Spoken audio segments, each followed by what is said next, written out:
This is a relatively simple topic. In fact, any of you took any kind of high school physics, you would have done this thing with fluids.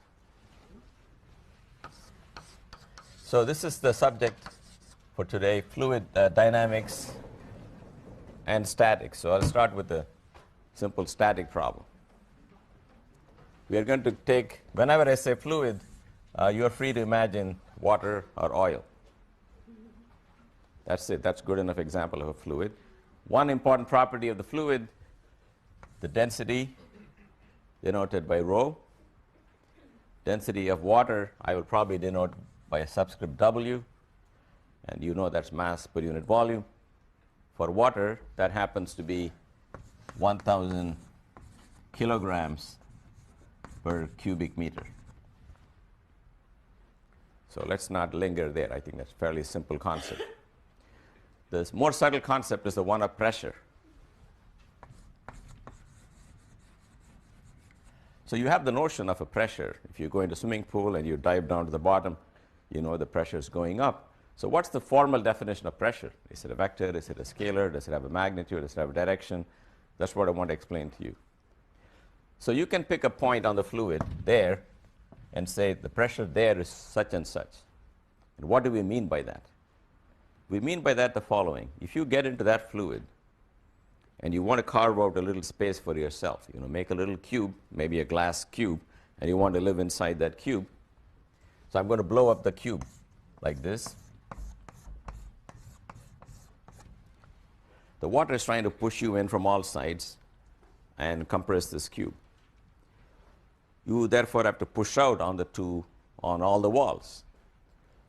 If the force you exert on this wall is some F, and the area of that wall is A, that ratio is called the pressure. So pressure is an intensive measure of how hard the water is trying to push in. If you don't put the cube, that pressure is still there, but one way to measure the pressure is to try to go in there and push the fluid out and ask how hard does it push you. And the unit for pressure is Newton per meter square, and we use another name for that, called a Pascal. 1 Pascal is 1 Newton per meter square. Here's another example of pressure. You have a gas. We'll do a lot of this after the break. There is some gas inside a cylinder. There's a piston. Now, if the pressure of the gas and the pressure of the outside world are the same, there's nothing you have to do, assuming the piston is massless. But if you want to increase the pressure in the gas, you put some extra weight. That mg will push down, and mg divided by the area of the piston will be the extra pressure you apply. That's also the pressure of the gas.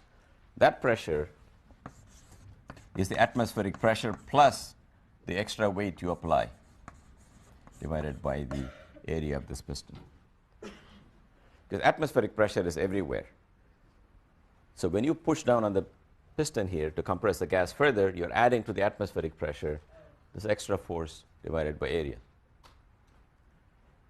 Sometimes, this is called the absolute pressure, and that's called the atmospheric pressure, and that's called the gauge pressure. So the gauge pressure is the pressure on top of atmospheric pressure. For example, when your car has a flat, the bright side of it is the pressure inside the tire is in fact equal to atmospheric pressure. Doesn't help you because there's a pressure inside and there's a pressure outside. And if you want to keep your car moving, you really have to increase the pressure in the tire. And when you stick this gauge in, you measure something 32 pounds per square inch, that's the gauge pressure. That's in excess of the atmospheric pressure. So you should understand that the pressure is a condition in a fluid. And one of the important properties of pressure is that if you took a fluid and you went to a certain height, all points at that height have the same pressure. And we understand that as follows. So I go to this fluid. I imagine in my mind a little cylindrical section of the same fluid.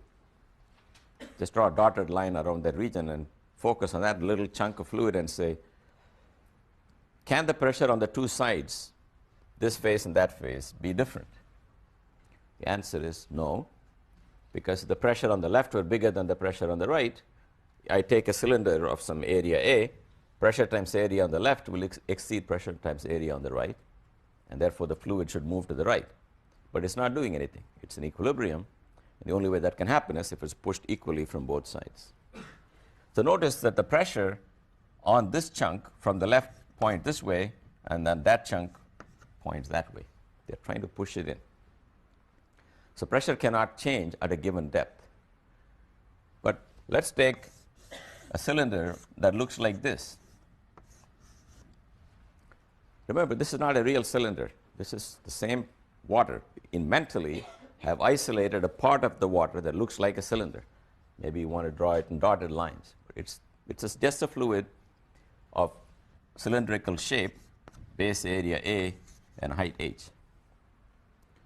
I can ask the following question. Let's say h1 is the measure of that one from the surface, and h2 is the depth from the surface to the lower face of the cylinder. We can now argue the pressure in the top and bottom really should not be equal. You should think about it. By the same argument I gave earlier will tell me it cannot be equal. If they were equal, since these two areas are equal, the forces pushing up and pushing down will cancel, so no net force on the cylinder. You can ask them, what's keeping the cylinder of water from falling down? Well, there has to be a force to equal the weight of that cylinder. Therefore, there has to be a net upward force. That means the pressure down here pushing up better be higher than the pressure on the top. We're now going to calculate what the pressure difference is. So let's call the pressure downstairs P2 and upstairs P1. Then the upward force is P1 times A. The downward force is P2 times A. That's the net upward force. That's got to be equal to the weight of that amount of water. The weight is found by first the mass, which is area times h2 minus h1. That's the volume of the cylinder, times the density of water or whatever fluid you have. That's the mass of the cylinder. That's the weight of that cylinder of liquid. All I have done is balance the gravitational force on this cylinder with the net upward force due to the different pressures. I think I made one mistake here. Upward force in magnitude, I want to write as P2 times A, and downward force, I want to write as P1. How you keep track of signs is a little subtle. I'm balancing two magnitudes. I'm balancing net upward force, namely P2 is considered positive upward, and this is the force of gravity down. I'm balancing the magnitudes. So the area cancels out, because this area, see, the pressure between 2 points should not depend on the area of this fictitious cylinder I took. In fact, I find it is equal to rho g times h2 minus h1, which is the difference in the depth of these 2 points. Yes? It's essentially like a normal force at this point. Which one? This force Yeah. is like a normal force. In fact, it really happens to be normal or perpendicular to the area, because the pressure will push straight up and straight down. How about forces on the side of the cylinder? They cancel at every height, because at every height the push from the left and right are equal. I already showed you that. So for the mechanical stability of this chunk, I need all forces to add up to 0. Horizontally, there is no gravity, and the pressure at every height is equal. So that cancels out. Vertically, that is the force of gravity, and is canceled by the difference in pressure. So we can see that P2 is equal to P1 plus rho g times the height difference. And people write this formula as follows. It's very standard to take P1 to be the point right at the surface, and P2 to be any point inside, and to call the depth of that simply as h. Then the pressure at the point P in the fluid is the pressure at the top, which is usually atmospheric pressure, plus rho g h. So I don't have an h1 and an h2, because h1 I've chosen to be 0, and h2 I'm simply calling h. This says something very simple. If you go to lake, at the surface of the lake, the pressure is due to the atmosphere. You take a dive, you go down some depth h, the pressure goes up by this amount. Now, if you go to the bottom of the ocean, it's going to be incredible amount of pressure. That's why you and I cannot survive in the bottom of the ocean. Because the outside pressure, inside pressure is usually atmospheric pressure. You're breathing the air in your lungs, you go down with that. Outside is atmospheric plus this, and that can kill you. That's why when you build a submarine, you got to make sure it can withstand the pressure. But fish don't have the problem because fish are breathing the water. The water is going into their system and outside the system. So that's one way for you to live. If you're 20,000 feet under the sea, start drinking the water. But it's not a long-term solution. It'll work in the short time because you'll be equalizing the pressure. Okay.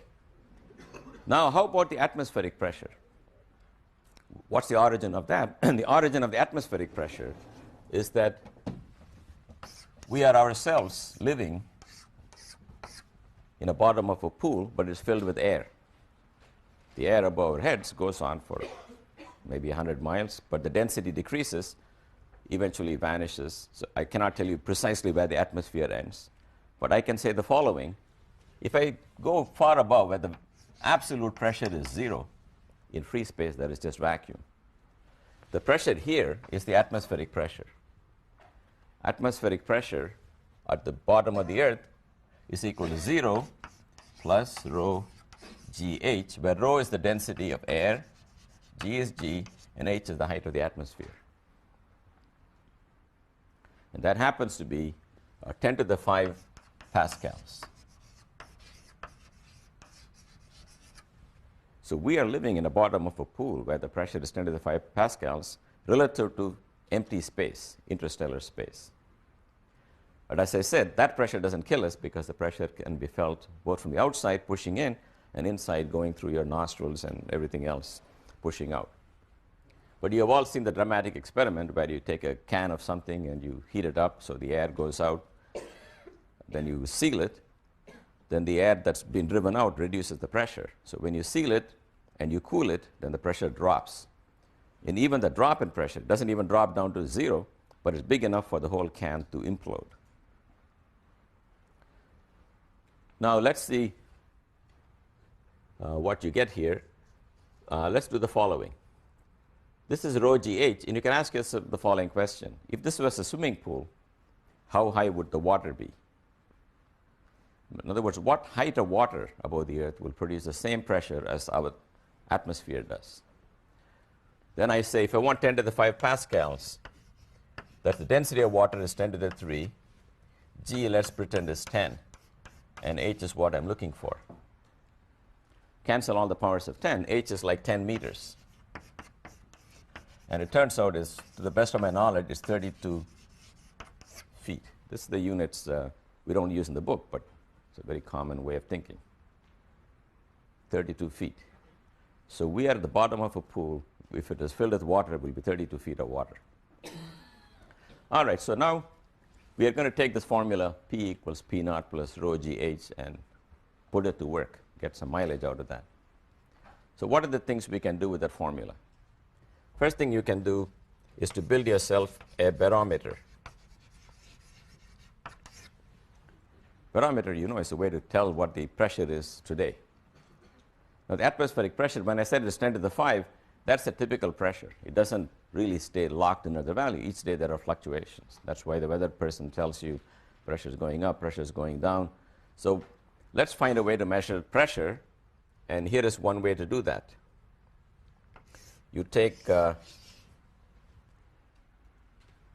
can of something, fill it with some liquid, take a test tube, evacuate it completely, suck all the air out of it, and stick it into this. When you do, there is complete vacuum here, and the atmosphere is pushing down, so the fluid will rise up to some height h. And you can ask, how high will it go? What's going to be the height? Well, it'll go to a height so that 0 pressure here plus this rho gh, which is the pressure there, will be the same as the pressure here, because there are 2 points at the same height. Pressure here is the atmospheric pressure. So pressure here, atmospheric pressure, is 0 at the top of the tube plus rho GH. So if you build this gadget, this barometer, out of water, the water column will rise a height of 32 feet. But now nobody wants a gadget 32 feet high, so what you use instead is mercury, because it's very dense. So you want to get the same atmospheric pressure, but you want to have a bigger rho and get a smaller h. If you go look up a book and find the density of mercury, you're going to find the height is something like, I don't know, 750, 780 millimeters. That's why the weather guy says the pressure today is so many millimeters. And the mercury is dropping. Now, I'm not sure why they bothered to give the numbers, because for most of us, including me, those numbers don't mean anything. Here's a number, 746 millimeters. Does it speak to you? Not to me. So it speaks to one of you guys? Yeah. Okay, some number. It's not like saying today is in the 67 degree Fahrenheit. At least I know what that means. Right? But when I hear the mercury, I think it's just a waste of time. Anyway, they're telling you how much the mercury is. Okay? You can use any fluid you like, but you got to agree on using mercury, because if it's 760 millimeters and it's water the person's talking about, of course you are in serious trouble. So understood, we are talking about mercury. Also, mercury is used in thermometers. That's the subject for after the break. So there the mercury falling could stand for falling temperatures and rising temperatures, but here is for falling pressure and rising pressure. So this is the first gadget you can build with what I've taught you. Next gadget you can build is, you can imagine this is you trying to drink, well, this is your ears and nose and whatnot. You got a straw and you're trying to drink something. Now remember, the fluid is water. Okay? It's not mercury now, because you're doing different experiment. You're going to drink from a straw. So how do you do that? You know, when you drink from a straw, you create a partial vacuum in your mouth. So the pressure here, so in the case of the fluid that you want to drink, this is your head. The pressure here is less than the atmosphere. If it's less than the atmosphere by some amount, then the fluid can start climbing up to some height. It'll climb to such a height so that the lower pressure plus that rho GH will equal atmospheric pressure. So you got to reduce the pressure more and more in your mouth till this fluid can climb up. If you want to just make it to your mouth, it depends on the length of the straw and the height of the straw. If you want to suck it up to a certain height, then that height, rho GH, plus the pressure in your mouth is the pressure here, and that's the atmospheric pressure. So if you want to drink water from a well that is more than 32 feet deep, you're out of luck. Because even if your face and your head are a complete vacuum, you cannot get the water to climb more than 32 feet. Okay. So that's another illustration of this. So one more example of this P equals P naught plus rho GH is, if I give you another fluid, it doesn't mix with water, and I tell you find its density, there are many ways. One is to just find the mass and volume of that fluid and divide. But here's another thing people use.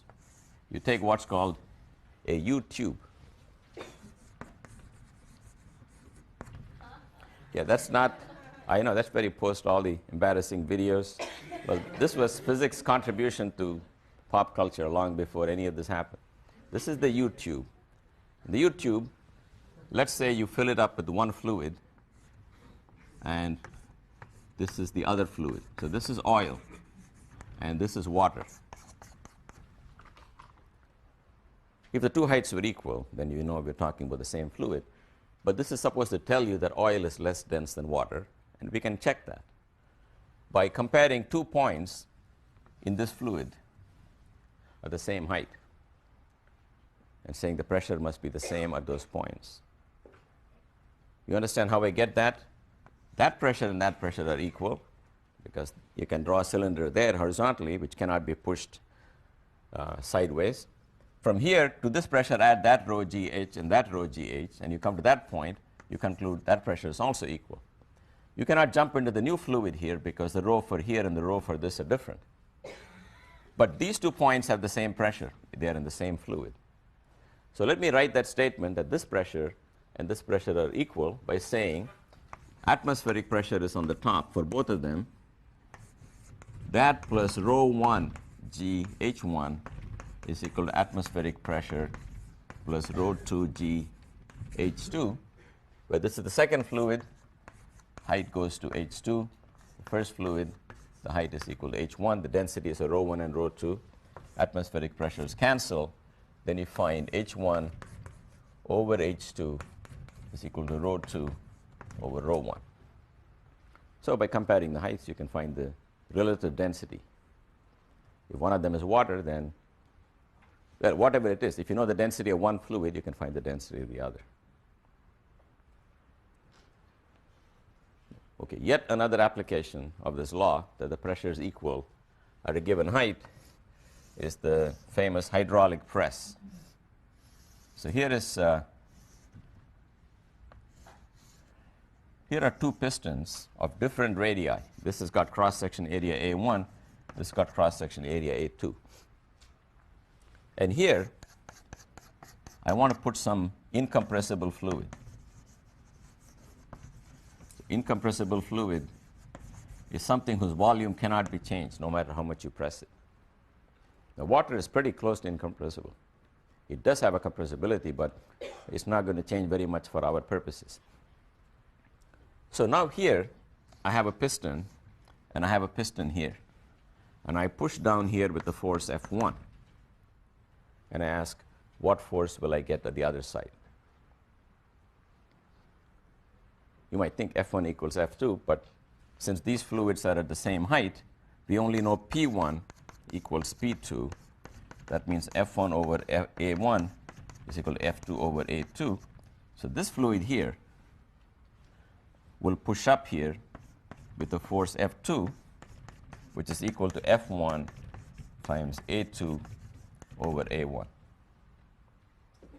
Did I get it right?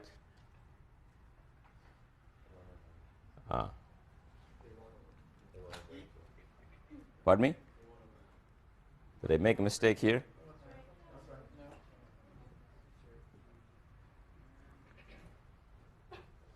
But I want to amplify the force. So what you really want to do, well, it's a matter of who you want to emphasize. So what you want to emphasize here, maybe if I drew a picture, I will know exactly what I'm trying to do. This picture is fine. In practice, this is not what you do. You want to push down here and raise something there. Because what you really imagine is some elephant. There's some elephant standing here, and you want to lift the elephant by applying a force here. So let's still call your force F2.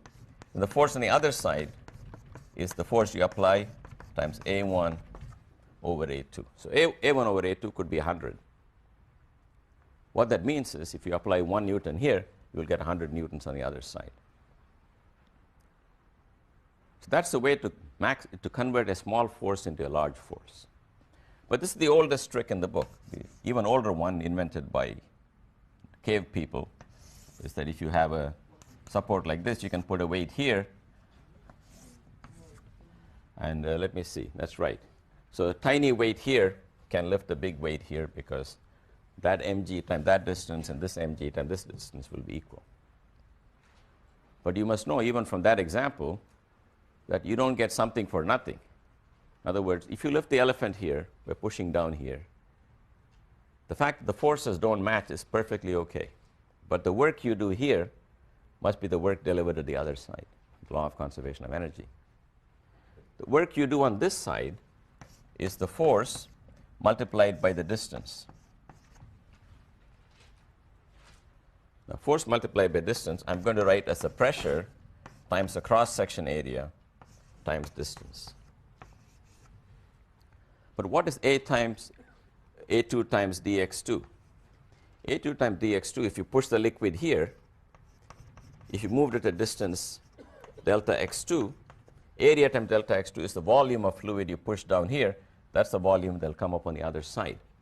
So you're free to write that as P2 times A1 delta x1.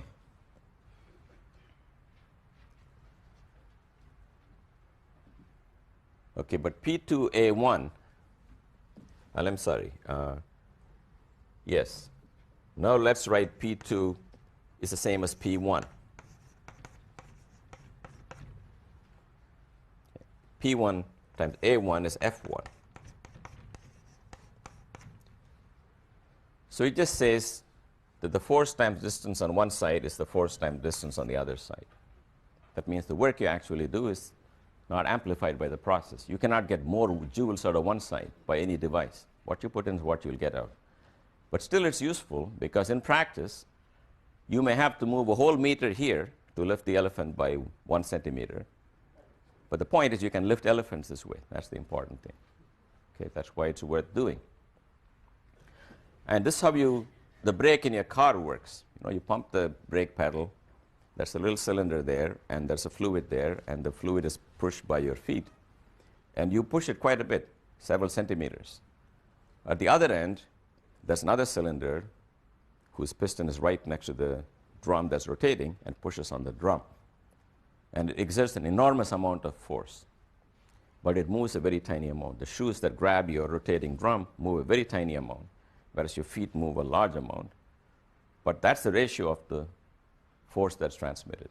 The fluid has the same pressure, the brake fluid has the same pressure, but the force you apply with your feet is much, much smaller than the force that the drum will exert on the rotating, that the disc brakes will exert on the rotating drum.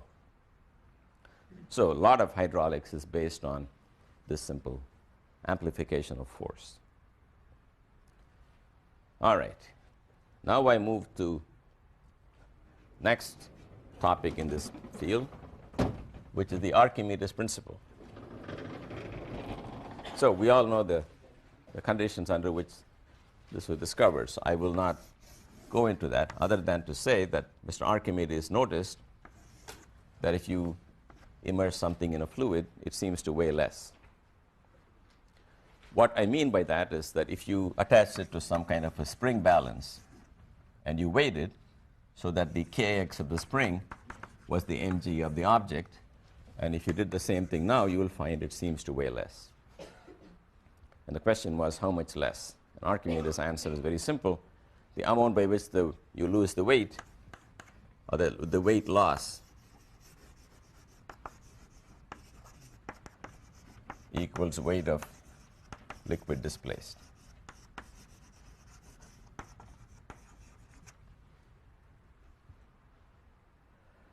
Now, how do you show that? Because we don't, right now, so many years after Archimedes, we will not accept this on faith. We want to be able to show this is the case. There are several ways to prove this.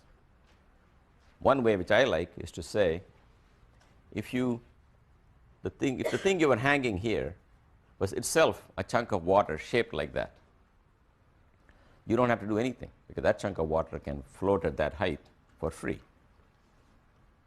But now, if you took the chunk of water and put a stone here of the same shape, the rest of the fluid doesn't know what you're doing. It applies the same force that it would to its own colleagues. Namely, if this is water, the rest of the water is in a configuration ready to support that amount of water. So if you took that water out and put something in, the water will apply the same amount of force, and the rest of it is your problem. You apply the remaining force. So the water is ready to support its own kind of any volume. That's the meaning of being in equilibrium. Any chunk of water is in equilibrium, therefore it's getting an upward force equal to the weight. What we're saying is, if without disturbing the environment, you take the water out and put something in its place, the rest of the guys will apply the same force. Now, one formal way to prove that, you can take various geometries, but I prefer a cylindrical geometry. So this is, in this example, not a piece of water, but a new material we've introduced inside the water. And we want to find the buoyancy force. What is the net force of buoyancy? Well, it's the pressure at the bottom times the area minus pressure at the top times the area. We've already seen the difference in the pressure is rho g h a, where h is now this height. Well, h times a is the volume of the water. Rho times that is the weight of the water, the mass of the water. That times g is the weight of the liquid displaced. You can prove this for a cylinder. You can prove this for oddball shapes by thinking a little harder. But this is good enough.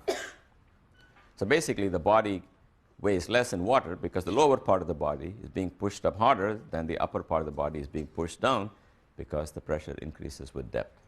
That's it. That's why you get this result from Archimedes. Now you have to be a little careful on writing the equation, because if this was made of a material like iron, then the density of iron is more than the density of water. So the weight of that chunk of iron will be more than the weight of the water displaced. So you will have to provide a net force, and you can support it with the cable. But suppose this was not made of iron but made of cork. If it's cork, it won't want to be there, right? Because then the applied force by the water is more than the weight it takes to support it. So the cork will then bob up to the surface. It will look like this. If you want to keep it down, it's like rubber ducky. You want to keep the rubber ducky inside the water level, you got to pull it down. Or you want to tie it to the, I think one of the problems I gave you has somebody tied this piece of whatever to the floor. Then it'll stay. But things will bob up to the surface. Now the question is, how far up will it go? We know part of it's going to be inside and part of it's going to be outside, and you can ask, how much will be outside, how much will be inside? You can already guess the answer, but let's prove it. Let F be the fraction immersed, fractional volume immersed. Then we can say the weight of the liquid displaced is equal to the fractional volume times rho times g times the total volume. This is a rho of water. Do you understand? This is the weight of water equal to the full volume. This is the fraction of water displaced. So this is simply the weight of this shaded region here. And that is going to be equal to the weight of the thing that's floating. That is a rho g times full volume.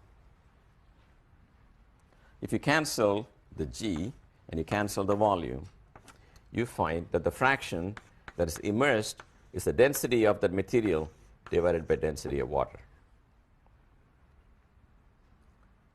In other words, if this material has 90% the density of water, it will be immersed by 90%. That's exactly what happens with ice. As you all know, ice has a smaller density than water. One of the great mysteries. Normally when you cool something, it condenses and reduces in volume and the density will go up. But ice actually expands when you cool it. That's why density of ice is less than density of water. That's why ice floats on water. That's the reason icebergs look like this, because a big part of the iceberg. That's a very peculiar property of ice. That's why you have these movies like the Titanic, where you got a huge ice thing and it's floating. First of all, if density of ice is more than density of water, these two actors would still be alive. Okay? But what happens is it is floating, and not only that, what you see is maybe a small fraction of the whole thing. That's why this big ship went down. Okay, but it's all thanks to this accident of nature that here is one substance which, when cold, decreases its density. All right, now Archimedes' principle got hundreds of applications. If you want to build a boat, here's how we build a boat. Here is a steel boat. Now, you cannot come to me and say, how do you make a steel boat float in water? Okay? It's not a solid steel boat. Okay? If you're thinking about a solid steel boat, you should get into another line of work. This is a thing made out of steel, but it's completely hollow. So what we claim is this amount of water weighs the same amount as that amount of sea, the shaded region. So you can easily calculate how deep this one should sink to balance its weight, right? That I assume you know how to do that. Take this to be a rectangular boat. Okay, the cross section is rectangular. It's gone down to a depth rho, to a depth h. Or therefore, the volume of water displaced is h times the area of the boat, cross-sectional area of the floor of the boat. That's the volume of water. That's the mass of water. That's the weight of water. That's the weight of the boat. If you tell me how many tons the boat weighs, and you give me area of the base and G and density of water, I'll tell you what height it'll sink. Then, of course, you can load more and more cargo in this. You know, if you have a top here, start putting more and more cargo, this will go down until the boat looks like this. And that's as far as you can push it. That's the kind of simple calculation you will be asked. How much cargo can that boat take? Well, that's very simple. Weight of the boat plus weight of the cargo is maximal in this critical situation when it's just about to go under. Therefore, the total volume of water displaced times the density times G will be the weight of your boat plus cargo. Okay, these are all elementary applications, and they come from two principles. One is the pressure increases with depth.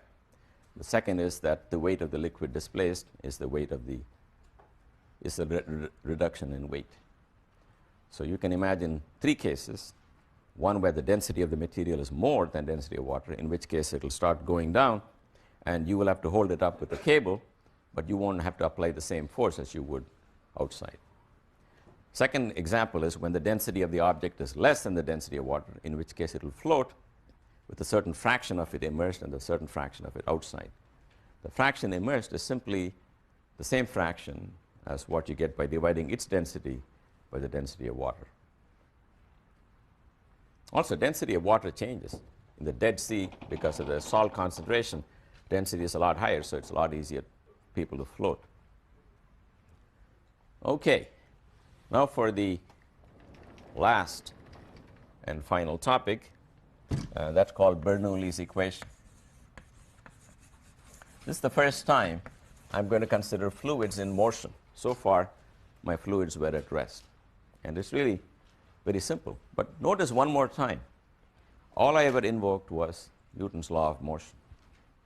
You realize that? I just took this fluid and took that fluid, balanced the forces, and said there should be no acceleration. If I can convince you of the one thing, I have accomplished something. To realize that all the mechanics we have done does not appeal to any other law than F equals ma. In all these problems of equilibrium, A is 0, F is 0. Just from that fact, and clever applications of F equals ma, for example, it's very clever to think of a piece of the water and demand that it be in equilibrium. That's how we find how the pressure varies with depth. But there's no new principle so far. In fact, there's going to be no new principles at all this term. I mean, relativity was different.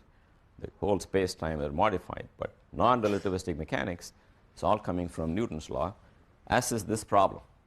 So we're going to describe for the first time fluid motion. We're going to take the most general case of fluid motion, where there's water in some pipe. This is the most famous picture in all the textbooks. We have not thought of a better picture now. They're all working on it. This is all we can come up with after 300 years. Water flowing in a pipe. This point is going to be called 1. This point is going to be called 2. Everything here will have a subscript 1. That means measured from some ground, this at a height h1, that's at a height h2. The velocity of the fluid here is some v1. The velocity of the fluid there is v2. And rho is the density of the fluid, and that's not variable. So imagine now a steady flow of some fluid through a pipe whose area or cross-section is changing, and the overall altitude is also changing. You can have a huge pipe in the basement where the whole supply to the house comes, branches out into little pipes maybe. This could be the pipe in the attic. Small cross-section possibly at a bigger height, doesn't matter. But we're not considering pipes that break up into 4 or 5 pipes. This is just a single pipe. So here's the first law that you have to satisfy. If the fluid is incompressible, that's a certain law. And we're going to talk about that law. That's called the equation of continuity. It relates the area here and the velocity here to the area here and the velocity here. And the relationship should not surprise you. The basic premise is going to be you're shoving in water from the left, And the water cannot pile up between here and here because it's incompressible. That means in that volume, you can only pack in so much water. So what comes in has to go out. It follows that it's got to go out much faster here because the area is small. And what's the relation? You can almost guess it, but let's prove that. How much water do you think comes in through this phase if you wait 1 second? Can you visualize in your mind that in 1 second, a certain amount of fluid comes in, maybe till that point, and the cross-section of that fluid is A, the distance it travels is V. So the volume of the fluid coming in from the left is really A1, V1. That's called the flow rate coming in. And that's got to flow out, and that's the flow rate outside. So in incompressible fluid, if I tell you the flow rate at one point, I've told you the flow rate everywhere. Think of cars going down a freeway, and the freeway is getting narrow. But unlike in real life, we don't allow the cars to pile up. We want the density of cars to be the same. That means if there's a narrow road, they got to go faster to maintain the traffic. That follows, then it follows that if I go to one checkpoint and see how many cars cross me per second here, same number will cross anywhere else. But the speeds will be in inverse proportion to the area so that the product remains the same. Now, let me show this to you another way. It's going to be helpful. Let me wait a small time delta t. In a small time delta t, this front that was here would advance there. It'll go a distance v1 times delta t. At the other end, this front will advance the distance v2 times delta t. Now, the volume that got pushed in the time delta t is A1 v1 delta t, and that's the volume that came out on the other side. And you can cancel the delta t's and come up with the result I gave you. So wait a short time, see what comes into the left phase, and see what goes out of the right phase, and equate them. Okay, now we are going to find a constraint between the state of the fluid here and the state of the fluid there. What I'm going to do, look, think about what's going to happen before you derive any formula. Suppose you're going uphill. Does it make sense to you that when the fluid climbs uphill, it's going to slow down? It will slow down on the way to the top because it's got to work against gravity. Even if you threw a rock up there, it's going to go up and slow down. Therefore, there's going to be some connection between the gain in height and the velocity of the fluid, just from the law of conservation of energy. That's all I'm going to do. Here's what I'm going to do. You remember, if there are no external forces on a system, kinetic plus potential is kinetic plus potential. If there are external forces on a system, kinetic plus potential after minus kinetic plus potential before is the work done by external forces.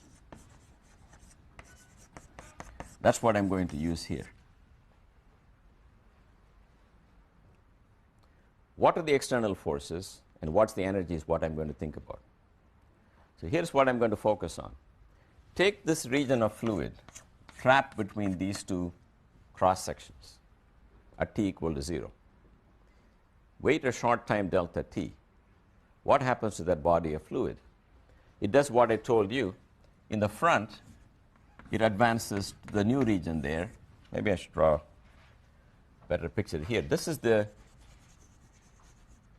advance of the rear guard, and in the front, the fluid that used to terminate here has gone up to there. In other words, if I colored this fluid, just this part of the fluid between here and here, different color from the rest of the fluid, short time later, that colored liquid will be occupying this new volume. It's the same numerical volume, but it's a slightly different volume. I'm going to compare the energy of this chunk of fluid before and after. You realize that in that comparison, this region in between the shaded regions is common to both the chunks of fluid. Point-wise, the fluid is the same location going at the same velocity, so I don't have to worry about that. That's common to before and after. The only difference between final minus initial is the energy contained in that region minus the energy contained in this region. The rest of it, like here, it was part of the old fluid. It's part of the new fluid. It's at the same height going at the same speed. So you don't have to worry about it. So what's the volume? What's the energy of this region? The energy is going to be rho times A2 times delta x2. Delta x2 is the distance it advances here. That's the volume of the fluid. That's the mass of the fluid. I'm sorry, that times g is the mass of the fluid. And the kinetic energy will be mass times v squared over 2. Potential energy will be, I'm sorry, am I doing something right? I think I made a mistake. Sorry about that. There is no g here. Let me do it more slowly. What's the mass of the shaded region? It's got a base A2. It's got a height delta x2. That's a volume. Times density is the mass. mv squared over 2 is the kinetic energy. Potential energy will be the same mass times gh. But I should call it gh2. Yep. Is the endpoint of H the center of mass of that? Oh, you're worried about the height varying over the tube? Yeah, we are neglecting that aspect. That's an important point. You can ask, when you say H2, are you talking about the middle or the end and so on? We are going to be dealing with problems where the height differences are much bigger than the cross-section of the pipe. So we don't worry about that. Okay, now, what is the same quantity here? It's going to be minus rho A1 delta x1 times V1 squared over 2 plus rho times GH1. That's the final energy minus initial energy. That's got to be equal to the work done. Now, who is doing the work on this? Can you guys understand? Where is the work coming from? Yep. Gravity is acting against the upward. Now, gravity, you don't count as a force when you have a potential energy for gravity. So gravity is included. But the minute you write rho gh or mgh, you don't count gravity again. Oh, the fluid inside is doing work against the fluid at the edges. Right, but if I'm looking at the fluid in question, who is acting on that fluid, not what it's doing to others? Who are the others doing something to this fluid? Yep. The walls of the pipe? The walls of the pipe will apply a normal force, and that will not do any work. Yes? Yep. Whoever's pumping the water in. Yeah, but that person somewhere here. But remember, in mechanics, you don't have to go to people in remote places. I've told you, when you apply Newton's law, the only kinds of forces are what? You remember from day one? Contact forces. Except for gravity, which reaches out and grabs everything. We've included gravity. Who is this body of fluid in contact with? Yes? This fluid in between? No, but I'm talking about this fluid. I'm talking about all of this fluid. My taking the difference of that shaded and that shaded region was a convenience, but I'm looking at the energy change in all of this fluid. Yeah, but the point is the fluid to the left here is pushing it, and it is pushing the fluid to the right. Okay, that's the only way. It is true there's a pump somewhere pushing the fluid in the beginning, but you don't have to go all the way to the pump. In the end, you only ask, who is in contact with me? Well, it's the guys to the left. So they will exert a force, P1 times A1 times delta x1.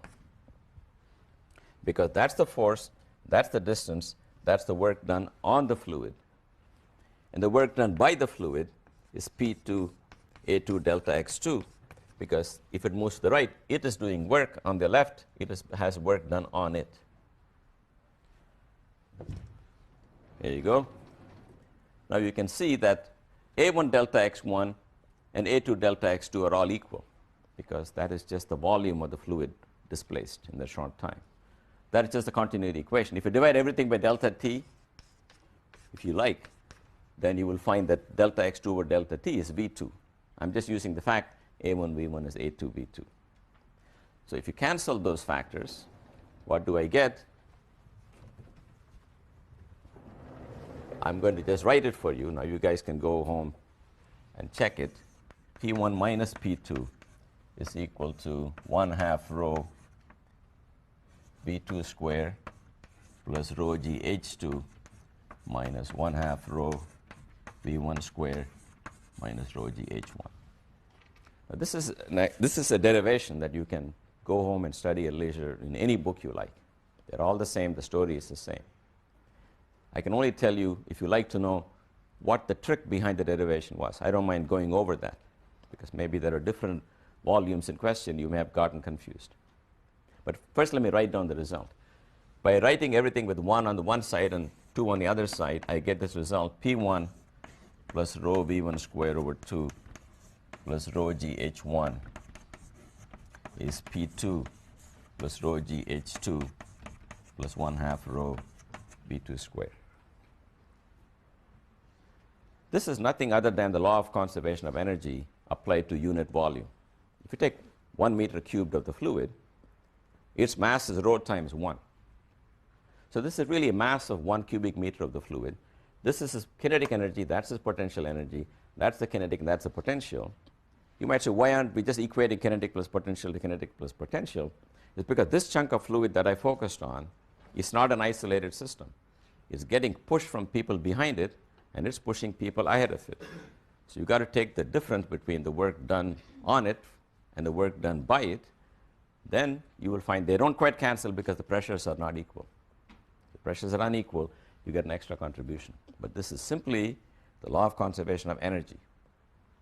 I got it by writing the law of conservation of energy.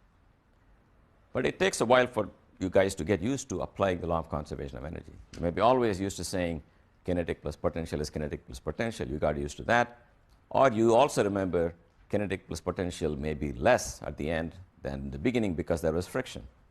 This is yet another thing where there's no friction, but there are external forces acting on a body. There is gravity, which is included the minute you write a potential energy, mgh. There's a walls too. I think some of you brought up a very good point. The walls are exerting a force, but that's perpendicular to the fluid. In a real fluid, the walls will in fact exert a force parallel to the fluid, and it's called viscosity. So in a real fluid, there will be a drag on the fluid, because the fluid really doesn't like to move right up against the walls. It doesn't mind moving in the middle of the tube. So as you go near the edges, the speed of the fluid will relax to 0. And that's a region where there's a lot of dissipation. So we're ignoring what's called viscosity. We're ignoring all other losses. Then this is simply law of conservation of energy. And as to what I did with those 2 volumes, maybe I'll repeat this so you can all follow this. I'm saying take all that fluid now, find the total energy in it, and ask what happened to that fluid a little later. Well, unfortunately here the pipe also had some problems. Okay. Where is this fluid a short time later? I want you to think about it. This end has moved here. This end has moved there. So the fluid at the end of the day is sitting there. I want the energy of all of these guys minus the energy of all of this. Then you can see in the comparison, it's only this part that is gained and this part that is lost. This part is common. When I say common, not only is the mass common, the location, at every location, the height and velocity are the same. So in the subtraction, this will cancel that, that will cancel that. This will have nothing to cancel, and this will have nothing to cancel. So you just focus on the relative increments, and that difference is what gives you the net change in energy, and you equate that to the work done. Okay, so now we are going to learn how to use this Bernoulli. The main thing to notice about Bernoulli is, for a minute, if you focus on fluid at the same height, just think about the same height. It tells you whenever the fluid picks up speed, it's going to lose pressure, because P plus V squared or something is P plus V squared afterwards. If you increase V, you're going to decrease P. And that's the thrust of Bernoulli at a qualitative level. I'll give you some quantitative examples. So one example is a baseball. Here's a baseball coursing through air. If you like, you can sit and ride with the baseball and say the air is going backwards. And the baseball is going that way. Now suppose you spin the baseball like this. If you spin the baseball, it carries some of its own air due to friction between the leather and the air. So that velocity is counter to the velocity of the drift you have on the top and additive in the bottom. So the actual air velocity in the bottom will be more in the bottom and less in the top because you're subtracting this vector from the top and adding this vector in the bottom. So if the velocity is different, this is the higher velocity region, this is the lower velocity region. So pressure here will be less than the pressure there, so the ball will sink down. If you spun it the opposite way, the ball will rise up. If you spun the ball side to side, the ball will curve from left to right. So that's the spin on the ball. You've got to spin the ball and release it, then produces extra forces. This rising and falling is on top of the falling due to gravity. Even in a planet without gravity, you will have this extra force. It's coming simply because the velocity at the top and bottom have been modified. So here's another example. Here's an airplane wing. The plane is going like this. You go right with the plane, in which case the air seems to be doing this.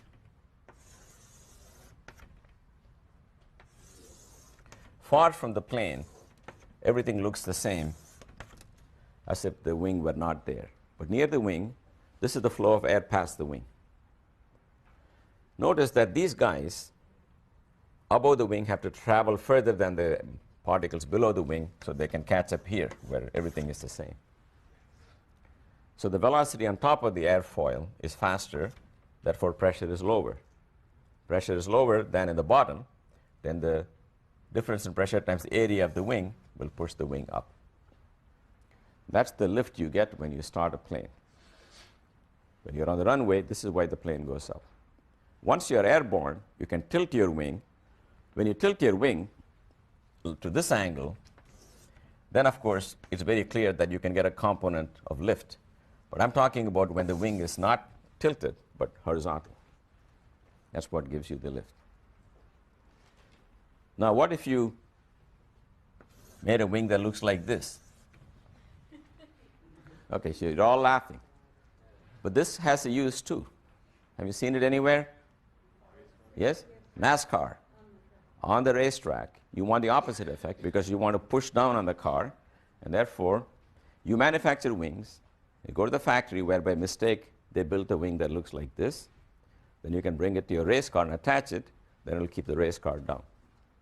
Of course, you also have the other option of going to the wing and tipping it over and applying it to the airplane. But if it did not occur to you, if you thought once the wing is made like this, I'm stuck with this wing, well, go take it to your race car and attach it. That'll push it down because you want to get traction. So you can get the upward lift or the downward lift. Now, it turns out this lift theory is actually somewhat naive, and I believed it for a long time. Now I know the story is more complicated. There is a lot of truth to this, but it's not the whole story. So if you go into aeronautic engineering one day, you will find out that it's a little more complicated way to calculate the precise lift. But this general notion that when the air moves fast, it loses pressure is true. So here's another example. If you have an atomizer, you have a perfume here, and you got a pump, and then you have a tube here. When you squeeze that pump, the instant you squeeze the pump, you're driving a lot of air here at high velocity, whereas the air here is at rest. So high velocity air has a lower pressure than low velocity air. Therefore, it'll suck the perfume and spray it right on your face. Yes. Okay. Very good. I've taught you so many things, planets and supernova and galaxies, but now I got a rise out of this class. They said, now we are telling you something useful. All right. So now I'm going to do two problems where I really start putting numbers in. This is very qualitative. I'm going to do quantitative problems, and there are only two kinds, so when we are done, we're done. Here's a tank of water, and I poke a hole in this somewhere here at the depth, let's call it h. Question is, how fast will the water come out of here. Turns out you can use this Bernoulli's, by the way, this is called Bernoulli's equation. You can use Bernoulli to derive this. You just have to pick the points 1 and 2 cleverly. So this is going to be point 1. This is going to be point 2. Point 2, in fact, is just outside that hole. So what does Bernoulli say? P1, which is atmospheric pressure, plus 1/2 rho V1 square plus rho G H1 is equal to P2 plus 1/2 rho V2 square plus rho G H2. Let's modify this as follows. Let's pick H2 to be 0. Then H1 is just this. You can pick the 0 any way you like. So where the hole is, I'm calling 0. So I don't have to worry about this one. V2 is what I'm after. What about P1 and P2? P1 is atmospheric pressure there. And right outside the hole, it's also the atmospheric pressure. So P1 and P2, you cancel because they're both equal to atmospheric pressure. How about the velocity here? You know that if you punch a hole in the tank and you drain it, it's going to start moving down. But we're going to imagine that's a huge tank, 10 meters diameter, and this is a tiny pinprick. Then this velocity is negligible. You can put that back in if you like. I'm just going to ignore that for now. That tells me rho G H1 is equal to 1/2 rho V2 square. Cancel the rho, and you find V square is equal to 2GH. Or V2 squared is 2GH. Now you remember this formula from day 1. This is the velocity a droplet would have if it, say, spilled over the top and fell straight down. Because that is just the mgh being converted to 1/2 mv squared. Because by the law of conservation of energy, the minute the fluid starts coming out of here and draining out of the top, I have traded droplets of water at the top for droplets of water at the bottom.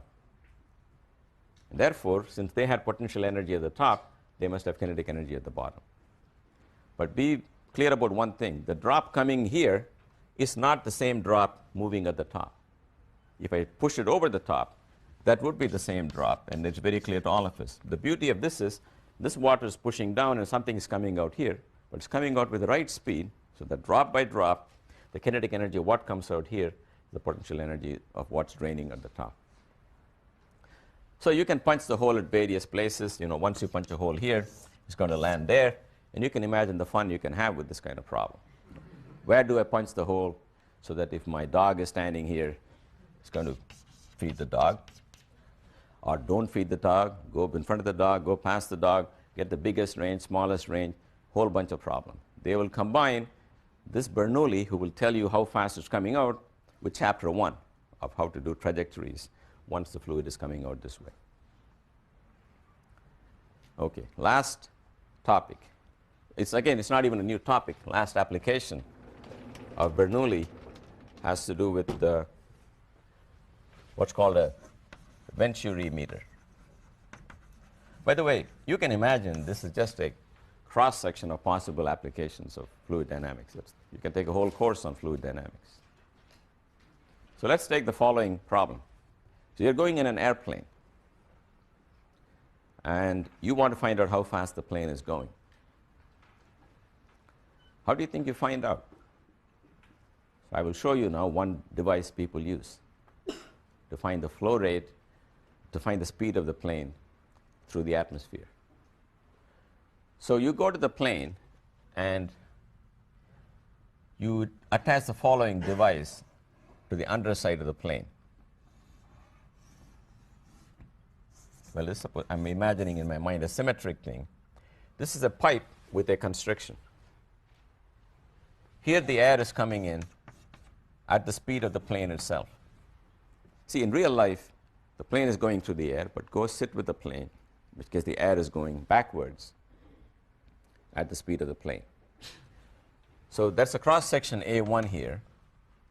V1 is what we are trying to find. I hope you understand. That's our goal.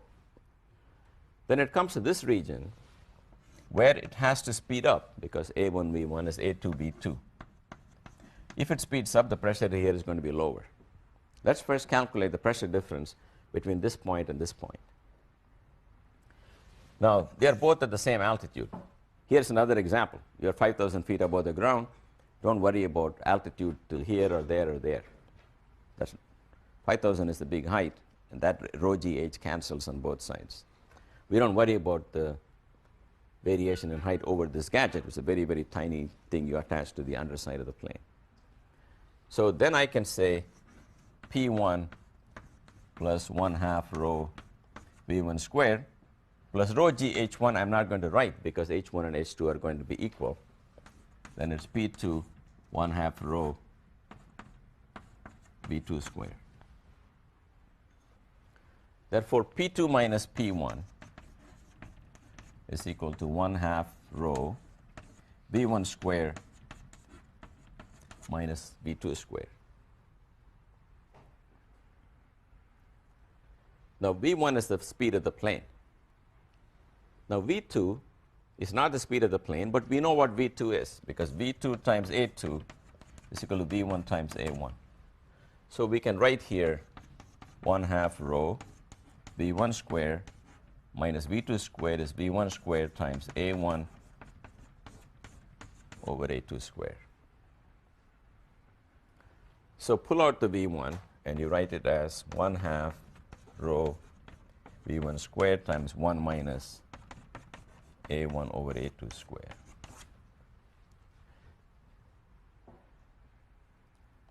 So let's digest this formula for a second. In this problem, A1 is bigger than A2, so you may worry that 1 minus A1 over A2 squared is negative, but so is P2 minus P1 because P2 here is certainly going to be lower than P1 here. So if you're happier, you can flip it backwards and write P1 minus P2 is something. You see that? You can flip it over, provided you flip it over here.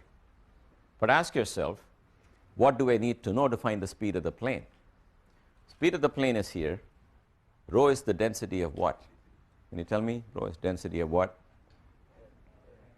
Air. Rho is the density of air. A1 and A2 are known because you designed the tube. So if you can find the pressure difference somehow, you can read off the speed of the plane. So what people do to find the pressure difference is they go and they punch a hole there and they put here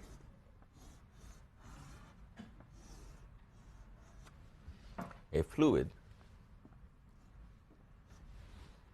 like oil. If the plane is not moving, you can tell these two heights must be equal because that's a condition for a hydrostatic equilibrium, because these two pressures are equal. But if the plane starts moving and the pressure here is lower than the pressure here, imagine this is a high pressure, that's low pressure, it'll push the fluid up and it'll start looking like this with a little extra on the other side. And how much extra is it? Well, let's think about it. The pressure at these 2 points is the same. The pressure here is what I call P1. The pressure here is P2 plus rho g times height of this fluid. This rho is not the density of air. This rho is the density of oil, let's say. So the minute the plane begins to move, the pressure here will be higher than the pressure here. The fluid will be pushed up. And the difference in these two heights directly is a measure of the pressure difference. That in turn is a measure of the velocity. So what you will try to do is then forget all about the height difference. And if you're clever enough, you can put markings so that by counting the difference in the markings, you can translate to the speed of the plane. You can also use this to find the rate at which oil is flowing. Suppose oil is flowing in a pipe, and you want to know the rate at which oil is flowing. Again, create a constriction in the flow. Then put some tubes. These cannot be oil. This got to be some other fluid. Once again, there will be pressure difference, and there will be height difference. And from the height difference, you can find the rate at which the fluid is flowing here.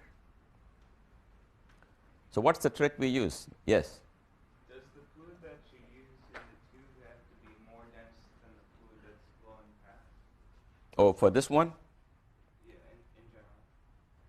Well, I think all I'm as far as I can tell, there's going to be a pressure difference that's going to translate into height difference. And if the two do not mix, I don't know what the danger. I think one danger you may have is if the fluid comes in here, and if it can penetrate this, it'll start mixing.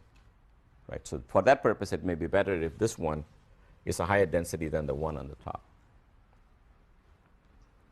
Now, in practice, I'm not really sure what kind of fluids people use in any engineering thing. I get very shaky when you start going to the real world. So it's been my practice to avoid it as much as possible, which is why I chose this career. But people who really want to build something have to worry about what fluid to use, you know, what starts mixing, what doesn't mix, what's the accuracy. So I don't, if I thought hard about it, I will try to reduce everything to Newton's laws or some laws of thermodynamics, but it'll take years and years to go from there to something practical. So I don't know in practice what fluids people use. So this is another example of Bernoulli's principle. Final one, which is kind of problem you sometimes do get. I'm not going to write the equations or do the numbers, but I'll tell you how to think about it. Suppose you have a tank of water, and I make another tube here, and I cap it. And the fluid here comes to some height. First question you can ask is, what's the height to which fluid will rise here? Now, you know from your high school days it will rise to the same height, but what's the argument that you will give today for why that height has to be the same? You will use Bernoulli's principle, and you will take 2 points here, for example. Luckily, there is no velocity to worry about. There is no height to worry about. So P1 equals P2, which is what we deduced by other considerations. Those pressures are equal. If that is atmospheric pressure, that's atmospheric pressure, then these columns have to be equal. Because starting with atmosphere plus rho GH, you want to hit the same number here as there. But now if you open this pipe and let the fluid really start flowing, then the story is different. The minute fluid stops flowing here, starts flowing, remember from the Bernoulli, if you got a velocity, you lose pressure. Pressure here will be lower than the atmosphere, and then this will drop.